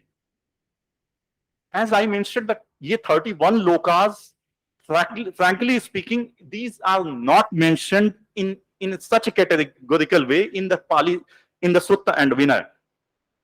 Sutta and Vinaya Abhidhamma में जब elaborate हुआ है तब ये चीजें आई हैं. That is why Abhidhamma is known as scholasticism. Abhidhamma is known as vitandavada. So it is of course it is part of literature, but it is certainly philosophy and psychology because it was dealing with the mind. It is philosophy because it talks of the origin of your action. It talks of the result of your action. It addresses several issues like hope, Chatudha Paramathato. So this is not talking of the four ontological realities. परमार्थ का मतलब वो नहीं है जो प्रकृति और पुरुष है. It is talking of the abstracts. It is not, of course, those who are not into the philosophy, they can say that four चार ट्रूथ उन्होंने बताए हैं, ट्रांसेंडेंटल ट्रूथ बताए या परमार्थ सत्य बताए, लेकिन परमार्थ सत्य not in the terms of the origin. When we are talking of the origin, then there are so many philosophical questions will be raised. So Buddha never dealt with the ontological reality or origin. Origin के बारे में बुद्ध ने एक ही प्रश्न पूछा था जब बुद्ध को बोला गया था. Again, in the Milind Paiho, Nagsen, when King Menander asked this question, King Milind asked this question, कि इस संसार की origin क्या है, कब पैदा हुआ? Buddha again may have trapped in the same kind of philosophical debate. Buddha का सिंपल था, नागसेन ने उसी को जवाब दिया, बुद्ध को ही रेफर करते हुए, न पूर्णिमा कोटि न पैयायति. फर्स्ट कोटि, जो फर्स्ट कड़ी है जहां से शुरू हुआ ये संसार, ये जाना नहीं जा सकता और ना इस बकवास में हमें पढ़ना चाहिए.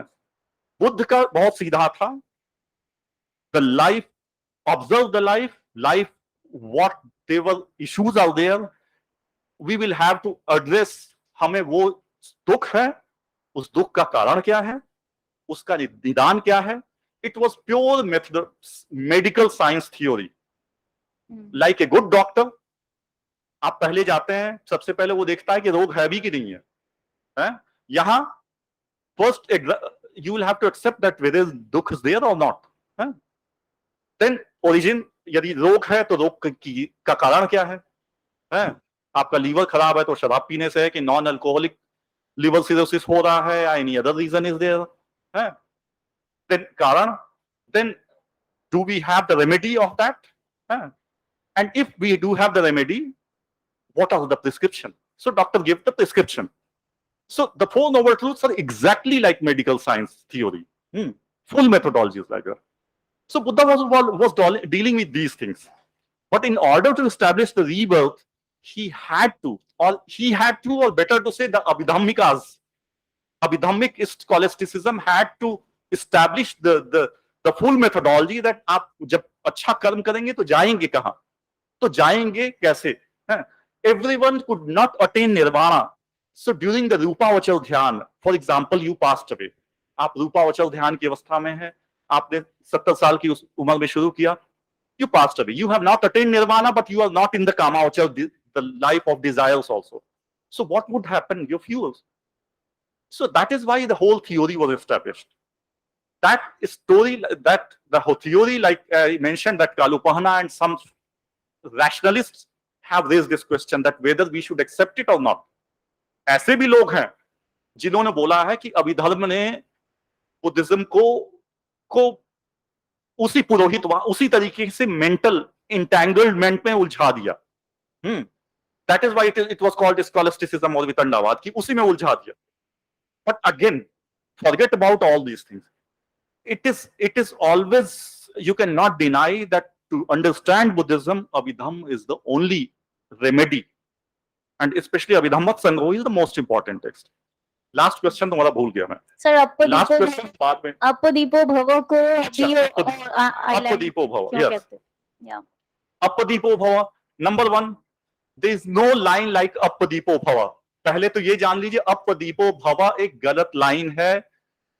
वल्लभ भाई पटेल छात्रावास के बाहर लिखी हुई है. मैं जब जब देख के गुजरता हूं तो मुझे बहुत अफसोस होता है, क्योंकि उसका वार्डन हमारा ही छात्र और अध्यापक है. तो शैलेंद्र को मैंने शायद बोला भी है और बोलूंगा भी कि उसे हटवा दो भाई. अपदीपो जैसा कोई लाइन कहीं नहीं है पूरे पाली साहित्य. अप शब्द अपने के लिए आया नहीं है, इसलिए अपदीपो भवा को तो भूल जाइए, वो गलत लाइन. अब बात आती है अत्तदीपो भवा की, जो कि माना जा सकता है कि सही है. Again I would like to correct कि अत्तदीपो भवा नाम की भी कोई लाइन नहीं है. अत्तदीपा विहरथ, भगवान बुद्ध इज टेलिंग अत्तदीपा विहरथ अत्त शरणा अनन्य शरणा. अपने आइलैंड, अपने द्वीप होकर के विहार करो, अपनी शरण में जाओ, अन्य की शरण में अन्य की शरण में जाने की जरूरत नहीं है. ये महावाणी बाण सूत्र में है. अब अत्तदीपा विहरथ, विहार करो एक कॉमन टर्म था, मतलब आप विचरण कीजिए, जीवनचर्या को जिए. अत्तदीपा विहरथ को ही शॉर्ट में लोगों ने अत्तदीपो भव बना दिया, लेकिन अत्तदीपो भव नाम की लाइन पूरे पाली साहित्य में कहीं नहीं है. जो लाइन है अत्तदीपा विहरथ, अत्तदीपा अत्त शरणा अनन्य शरणा. Now coming to the point of island and prakash. इतना समय है? हाँ सर, हाँ, you can take your time sir. Sir मुझे भी एक सवाल पूछना है, तो आप उनको जवाब दे लीजिए. तो आइलैंड, अपना प्रकाश स्वयं बनो, अनुवाद जब हुआ था 1950 के दशक में हुआ था, सर्वपल्ली राधाकृष्णन ने किया था, धम्मपद का अनुवाद किया था. उसकी भूमिका में राधाकृष्णन जी ने ये बात लिखी थी कि अपनी लाइट स्वयं बनो. तब तक अठ कथाओं के ट्रांसलेशन आए नहीं थे, या कम से कम भारत तक पहुंचे नहीं थे. आ तो गए थे, पाली टेक्स्ट सोसाइटी 1894 में लंदन में बन गई थी. तो अठ कथाओं के अनुवाद, धम्मपद की अठ कथा बर्लिंगम ने कर दी थी. एस बर्लिंगम था, बहुत बड़ा स्कॉलर था, ब्रिटिश, उसने कर दी थी. लेकिन वो अठ कथाएं कहीं आई नहीं थी. अठ कथाओं को पढ़ना बड़ा दुरूह कार्य माना जाता था, आज भी माना जाता.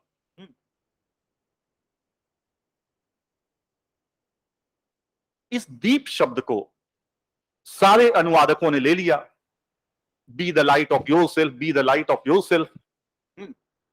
Paul Carus was a German scholar जिसकी बुक है the gospel of the Buddha, extremely famous.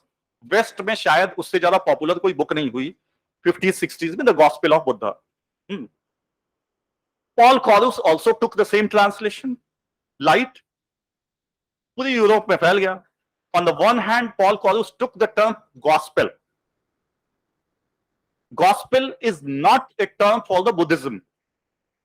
It is a pure biblical term. Scripture is not a term for the Buddhist text. All the revelation are, Buddhism is not revelation.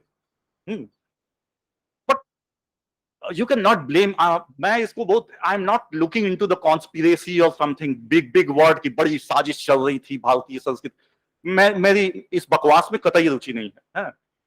जिन्होंने योगदान दिया है, जिन western scholars ने, आपकी आंखों तले Harvard oriental series का काम देख लीजिए, सेक्रेड बुक ऑफ ईस्ट का काम देख लीजिए, हिंद एकेडमी का काम देख लीजिए। अभी 200-400 साल लग जाएंगे हमको उनके आसपास, पॉलीटेक्स सोसाइटी लंदन का काम देख लीजिए। तो इस तरीके से इतना जब स्कॉलरली वर्ल्ड में है और ये व्हाट्सएपिया दुनिया में नहीं है, कि तुरंत साजिश कर दिया, डिक्लेयर कर दिया, तो हमें ये एक्सेप्ट करना पड़ेगा कि उनका इग्नोरेंस हो सकता है, कई जगह वो नहीं समझे होंगे उस समय, क्योंकि बहुत से रिसोर्सेस सीमित थे। This light theory was first challenged by Walpole Rahul in the famous book What the Buddha Taught. और वॉलपोल राहुल ने धज्जी उड़ा दी, और वॉलपोल राहुल ने सबसे पहली बार उस कथा को रेफर किया, महासमुद्रे दीपम वीर स्वयं प्रतिष्ठम कत्वा अत दीपा विहरत। महासमुद्र में लाइट का तो प्रश्न, दीपक का तो प्रश्न आएगा नहीं,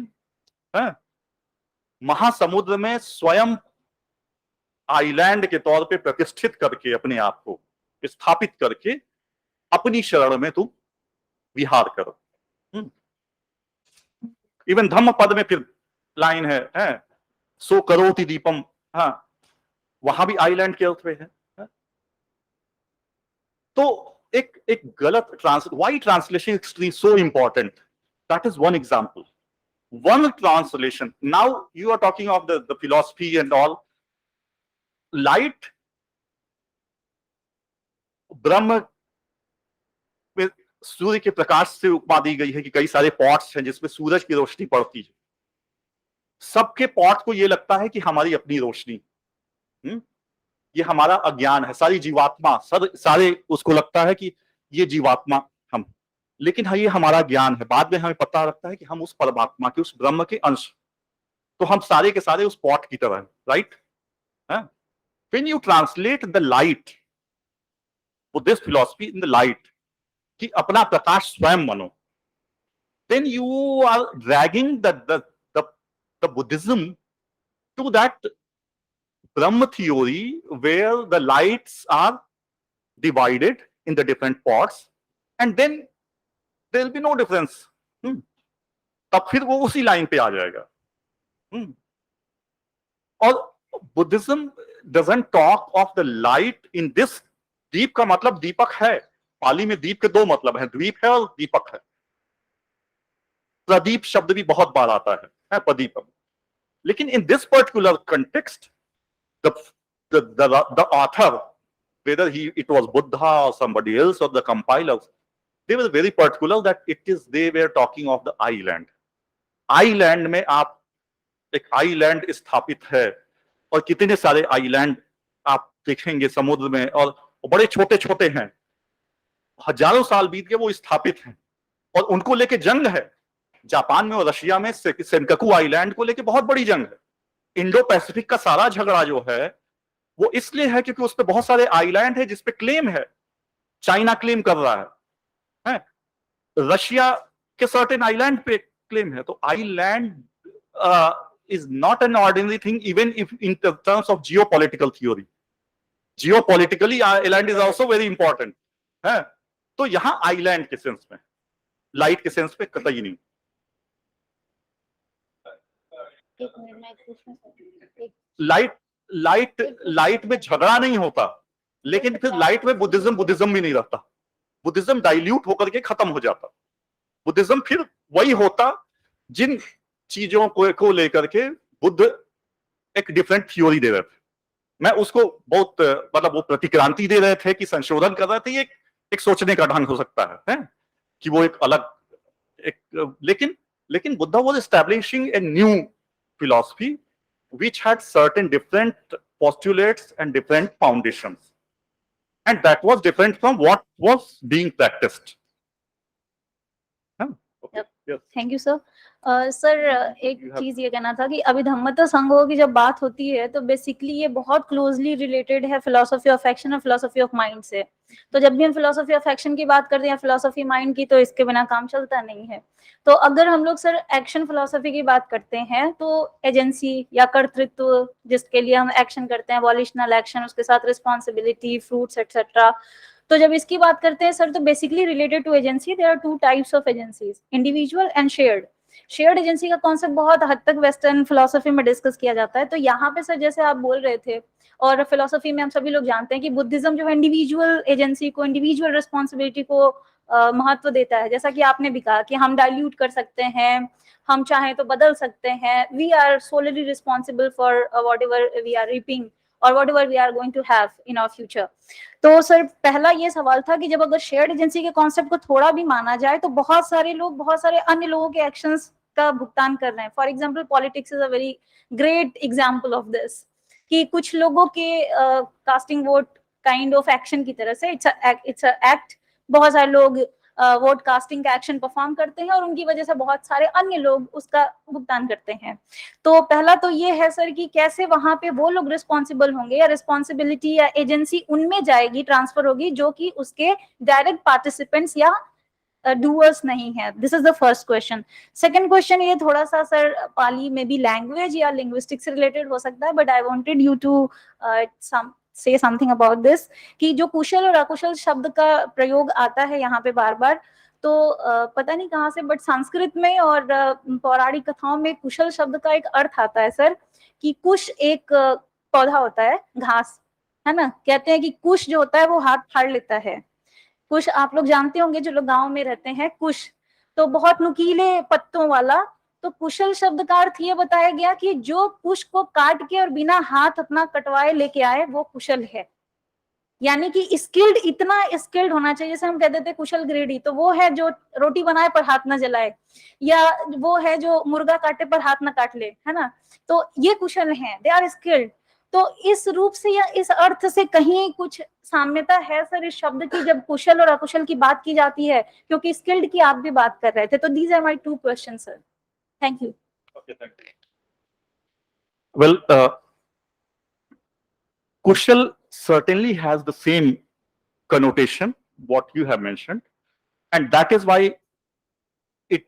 Buddhism always emphasized on the right understanding of Buddhism. क्योंकि एक there's one famous sutta of snake simile कि the dhamma is explained in the way of handling a snake. यदि आप जैसे धर्म को यदि आप सही ढंग से हैंडल करते हैं तो वो आपके हित के लिए होगा, समाज के हित के लिए होगा। और यदि उसको गलत ढंग से हैंडल करेंगे तो वो आपको डसेगा, आपको नष्ट कर देगा, आपके माध्यम से दूसरों को नष्ट कर देगा। तो धम्म को हैंडल करना बहुत डेलिकेट, बहुत सफाई का काम। तो कुशल एग्जैक्टली उसी अर्थ में है। और अभिधम्म में जो कुशल की परिभाषा कही गई है, कुच्छिते पाप के धम्म में सलयंती चलयंती विध्वंसन्तीति कुशला। कुत्सित जो पापी धर्म है, गलत काम है, उनको कुच्छिते पाप के धर्म में जो कुत्सित हैं, गलत काम है, पापी धर्म है, उनको जो सलयंती चलयंती जो उनको कुचल देता है, जो उनको चलायमान कर देता है, जो उनका समूल विध्वंस कर देता है, वह कहलाता है कुशल।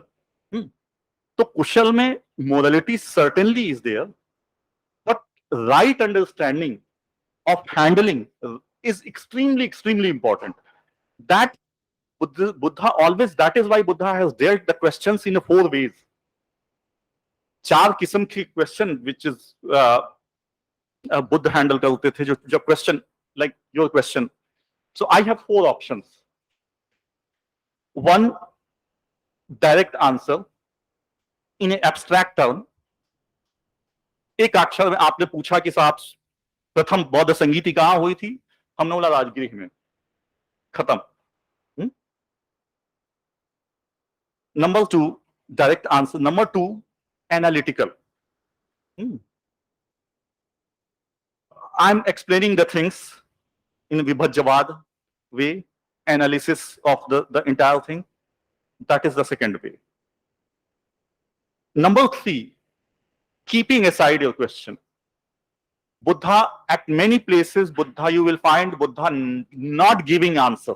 He just kept silence and kept silence. And the fellow who had raised this question, because he was so puzzled, and after Anand asked this question कि आप शांत रह गए, आपने कोई जवाब नहीं दिया।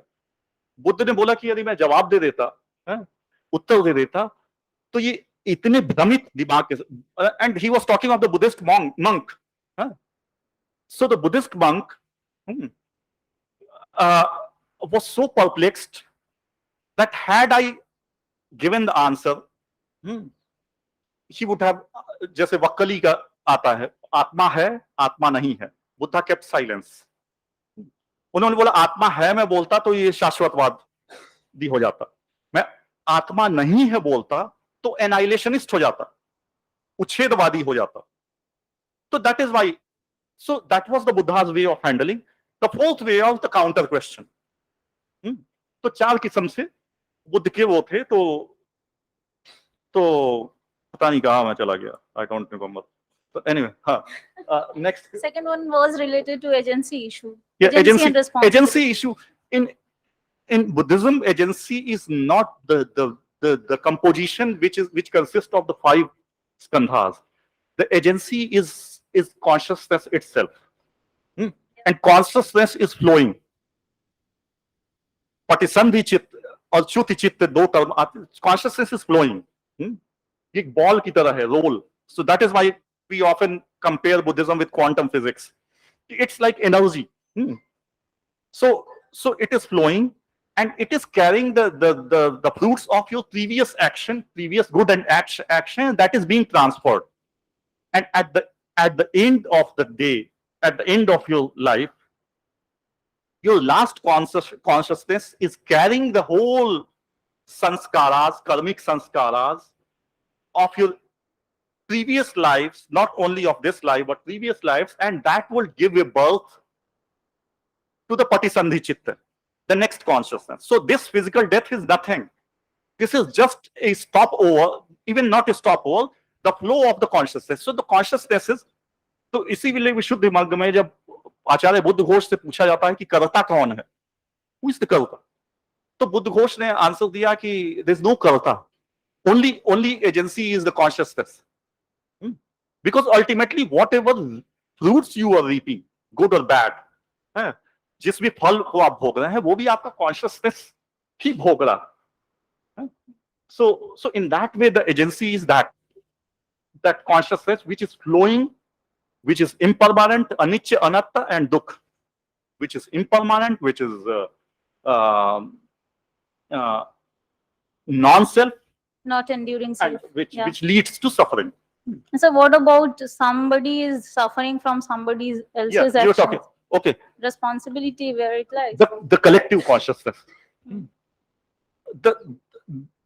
There is a discussion on this, that the personal consciousness, and many people when they make, you see, the Buddha was addressing the root. Every human being is the single component of the entire society, and Buddha was transforming the human beings, the individuals, so that he could those instruments, those individuals could lead to transform the society in forming a collective consciousness. So in that way that the society works. But karmic philosophy, yeah. Yeah, do you have any? So, I think sir Two will, students again want to- come, there are another lectures. And he would be, I mean, interested in answering all your questions, but I think this is. 2, 3, like that girl is also willing to ask. More than one. Okay, I will take 2 questions. I will take 2 questions from you and you will answer. Okay. So you was talking that about our karma and about our good or bad deeds. We are own, like, responsible for these things. I wanted to ask, it is not similar like what Tantra is saying about I am the God, I am myself, like responsible for what I'm doing, for what happening. I have the power in myself. Because Tantra is also saying like we are responsible for what we are doing and we have the power to change the things.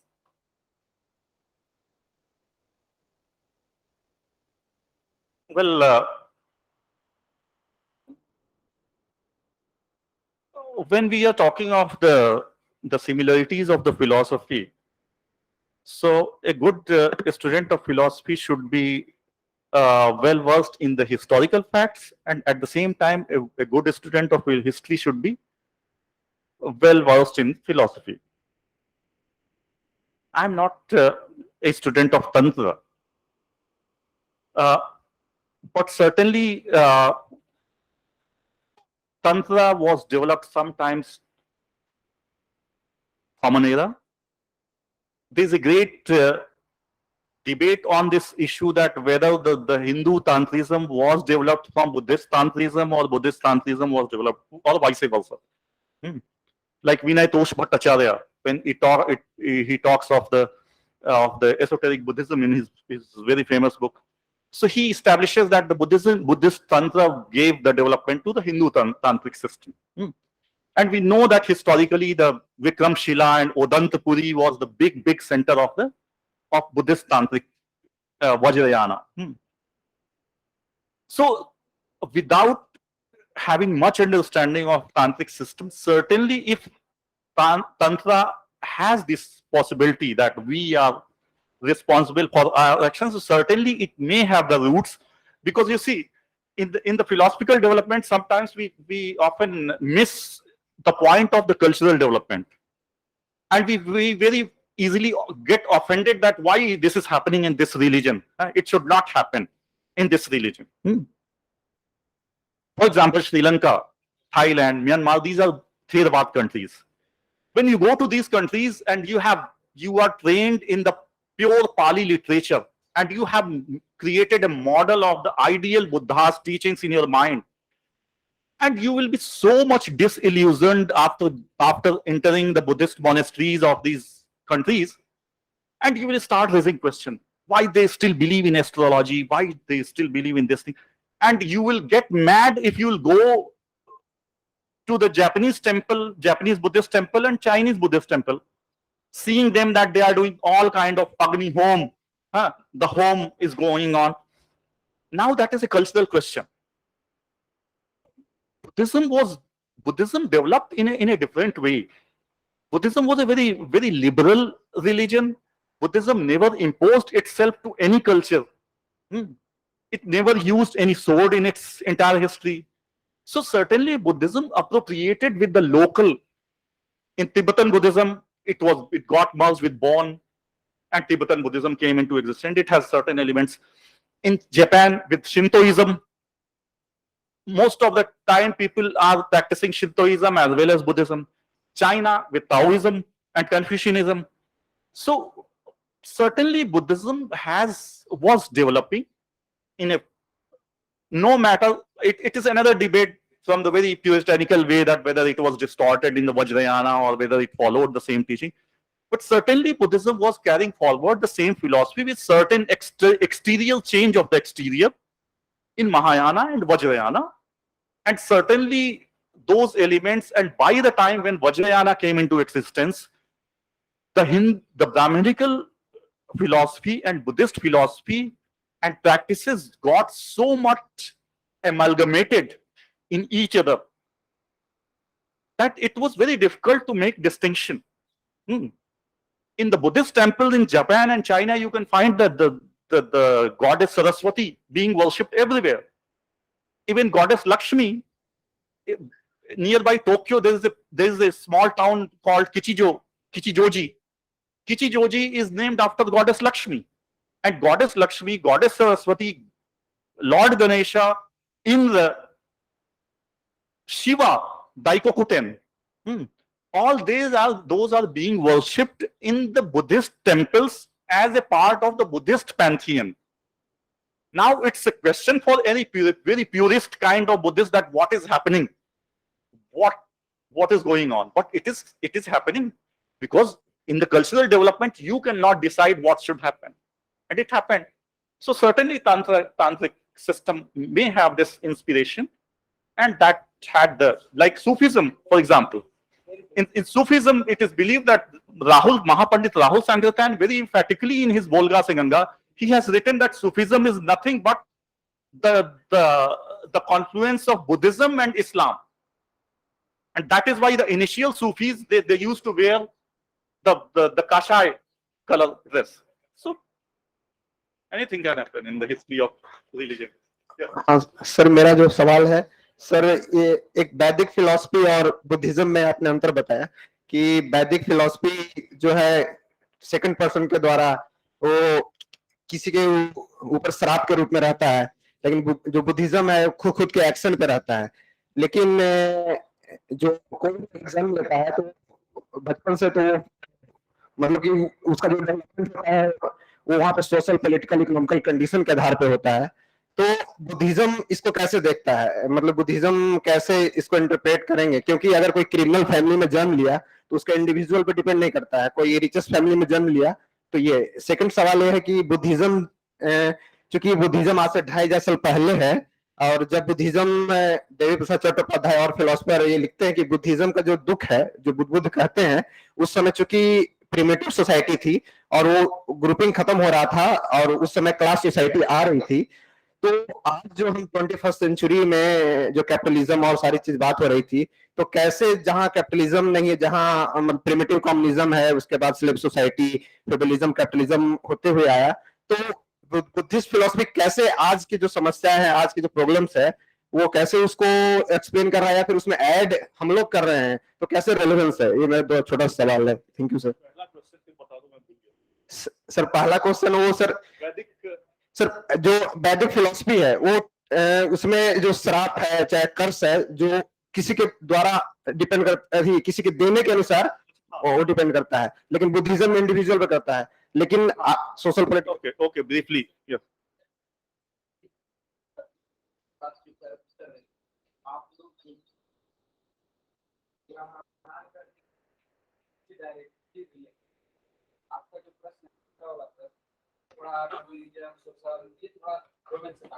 नहीं ठीक है thanks, कोई बात नहीं बालेश्वर जी।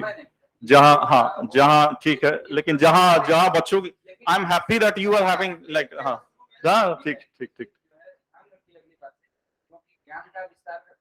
कोई सीमा नहीं।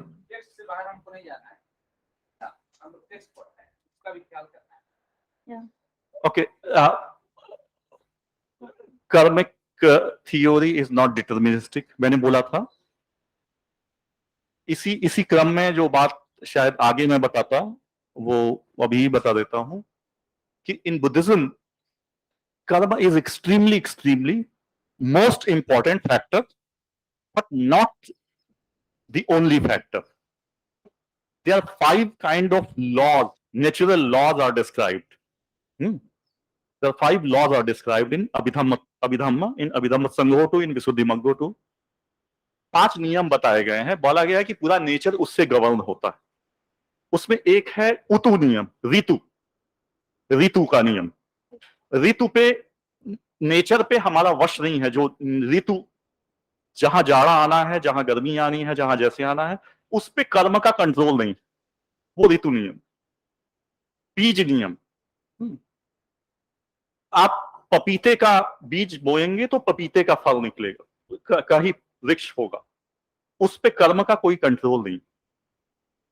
चित्त नियम, चित्त के डिफरेंट डायमेंशंस जैसे फंक्शन करते हैं, उस पे जब यहाँ चित्त की बात आ रही है तो अपने पर्सनल उसकी बात नहीं आ रही है, कॉन्शियसनेस है इस समाज में कैसे फंक्शन करता है उस समय। और फिर फिनोमेना, धम्म नियम कैसे फिनोमेना फंक्शन करता है। जो तुम्हारी बात थी जन्म की बात है, किसी सर्टेन गिवन सिचुएशन में आप पैदा होते हैं तो आपका कलर, आपकी हाइट, आपका शरीर की संरचना कैसी होगी है, ये उस समाज के है, जो धम्म नियम मैं बोल रहा हूं है, उस समाज के नियम वो तय करेंगे। उसमें आपका पर्सनल कर्म इंपॉर्टेंट है, लेकिन आप जिस समाज में जन्म ले रहे हैं उस समाज का कि उसके प्राकृतिक, वहां क्लाइमेट कैसा है, वहां की सोशल कंडीशन कैसी है, पॉलिटिकल कंडीशन कैसी है, उस समाज के कस्टम्स क्या है, रूल्स क्या है, गाइडलाइंस क्या है, उससे आप गवर्न होंगे। मिडिल ईस्ट में जो पैदा होगा और जो यूएसए में होगा और यूरोप में होगा, उसको सेम अपॉर्चुनिटी नहीं मिली है, अलग अलग मिली है। उसमें उसके पास ऑप्शन है कि अब वो क्या कर्म करता है, लेकिन ये चीजें उसके कंट्रोल में नहीं थी। प्रीवियस एक्शन के आधार पे आप व्याख्या कर सकते हैं कि प्रीवियस एक्शन के आधार पे, लेकिन वो बड़ा पेचीदा मामला है जिसके अंत में बुद्धिज्म खुद ये जवाब देता है कि साहब ये बुद्धों का विषय है। कि ये, जैसे किसी ने पूछा कि पर्टिकुलर कौन कहां जन्म लेगा, क्या देखकर, तो बोले कि ये सिर्फ बुद्ध बता सकते हैं। तो सिद्धार्थ सिंह क्या बता लेंगे, लेकिन हाँ, दिस इज द 5 नियम है, 5 नियमों में से कर्म नियम इज 1 नियम। Yeah, thank you so much, तुम्हारा sir. कोई क्वेश्चन था? Yeah. क्या था? अच्छा चलो, Sorry, we are already running late and the session will be continued tomorrow as well. So, just one answer, just one line answer. Relevance, Buddhism has given its answer into the form of relevance.